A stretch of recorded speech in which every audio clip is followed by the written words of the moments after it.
Tonight I'm with Yenesia. Yenesia, how old are you?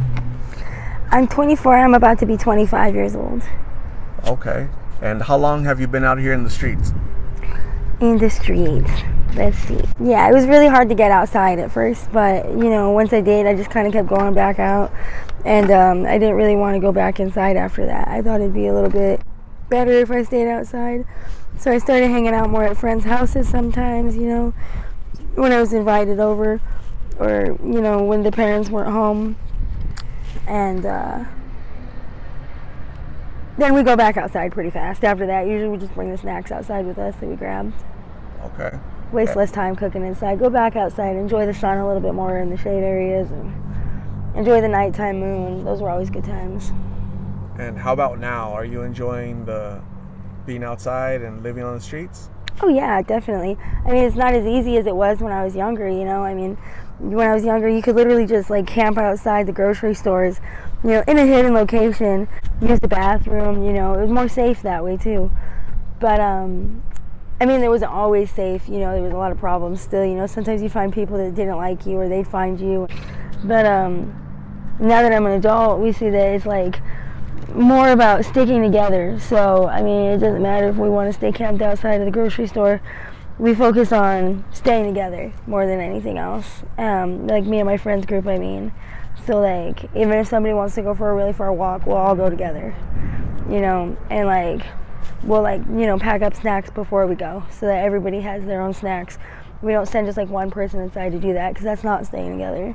We still try to like implement as much of the fun activities as we did when we were younger, but like it's not as much time to do that, like, and we're finding that like as adults we don't really enjoy as much as we used to when we were younger, or maybe we're just more like vocal about being like, hey, I don't like this show, shut it off, But we found that like as long as we have cell phones, we could go on like online, like to online YouTube, and like go to our incognito tab, so we're not just like constantly saving all of our, and then like we be just like listening to more music and stuff, and then we can also record it, so like it's a lot better that way.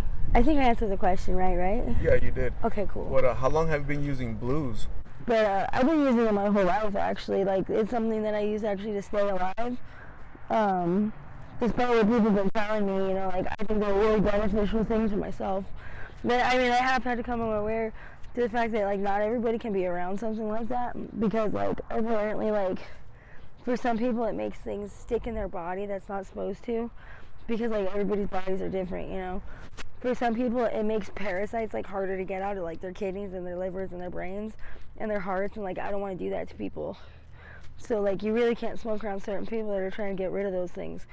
So, like, we have to be really, like, aware and, like, careful of, like, the abrasive effects of these that we're doing. And not use them around everybody, and, like, maybe make some, like, devices that are better for, like, catching the smoke and, like, filtering it out of the oxygen and, whatever else is in our air. Because, like, I don't want to hurt people while I'm using my own medicine. I feel like that's selfish and cruel. And then some people were like purposefully smoking these things around people to like brainwash them and like maybe make parasites and things stick to them that like maybe they weren't aware of or something. What now? Like definitely got to be more aware of that.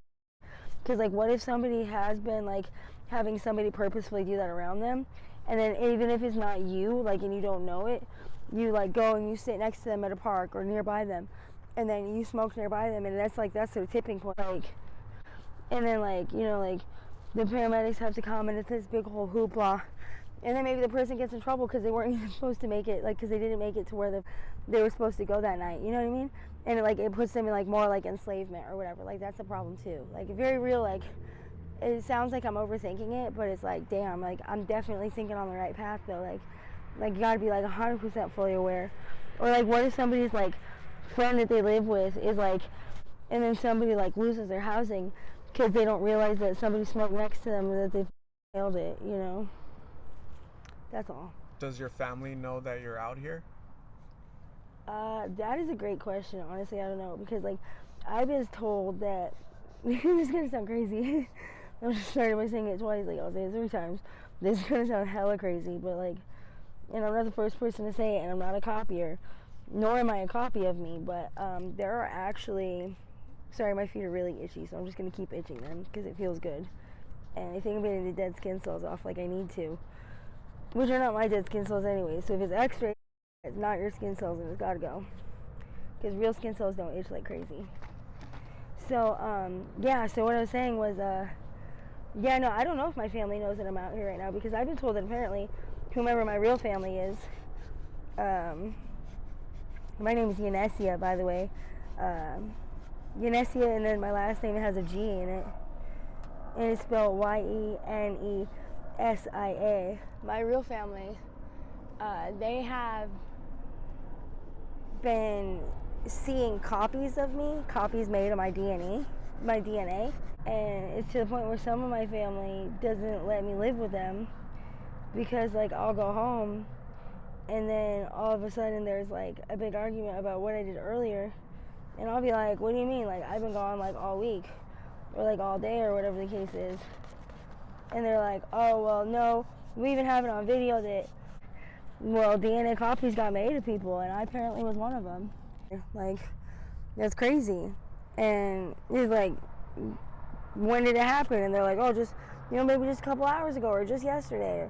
But it's always recently, so it's still going on, and it's crazy. Because I never would have imagined, someone that would be that, mean would go so far, or even have the technology available to make a DNA copy of someone. But I guess if you think about it, it's not that hard to do. All you need to do is like take the molecules of people and then, dilute them down, and then make sure that you understand like thiamine and lysosines and what those do. And then, add some, water and basic saline solutions to it, and bam, there you go. You got a brand new person. Looks just like the old person, though. It's not better than the other person. I don't really know how they do the brains, but it's like,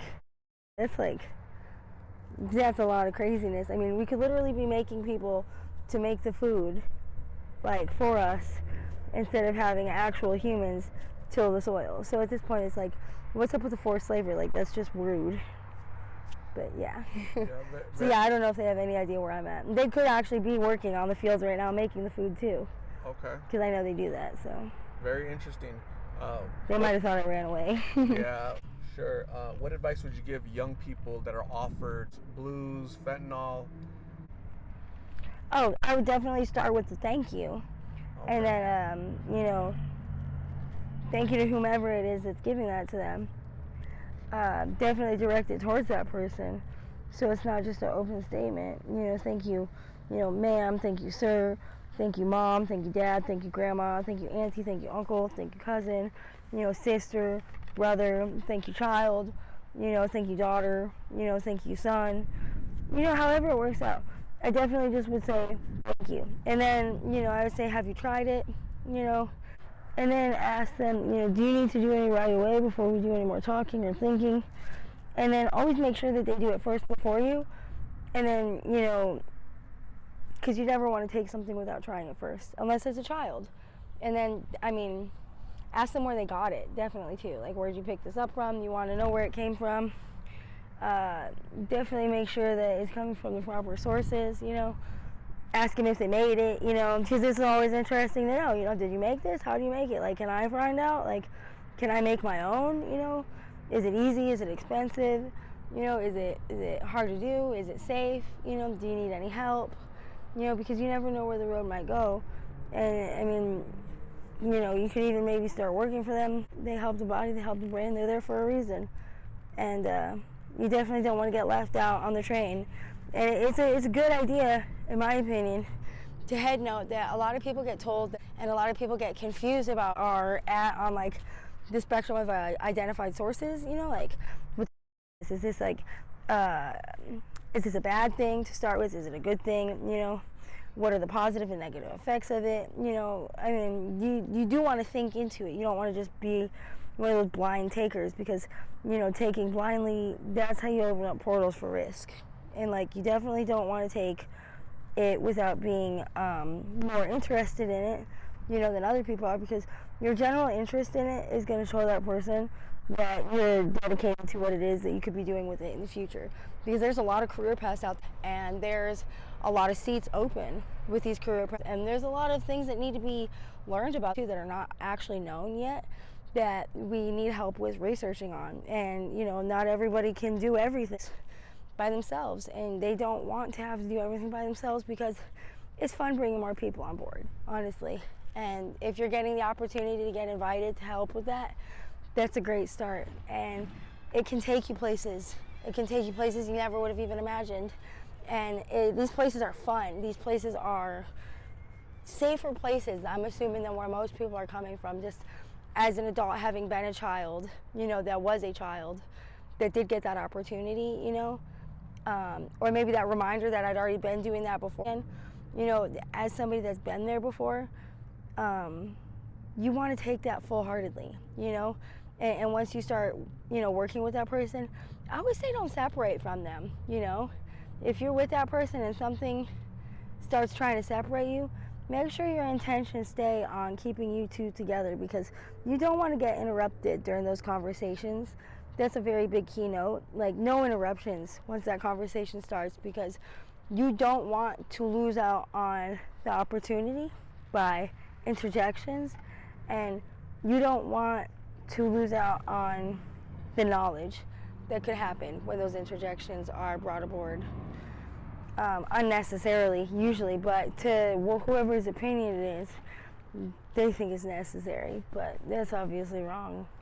Yenesia, I'm gonna say thank you very much for talking to me.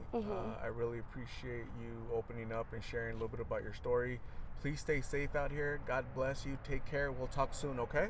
All right, thank you so much for the interview.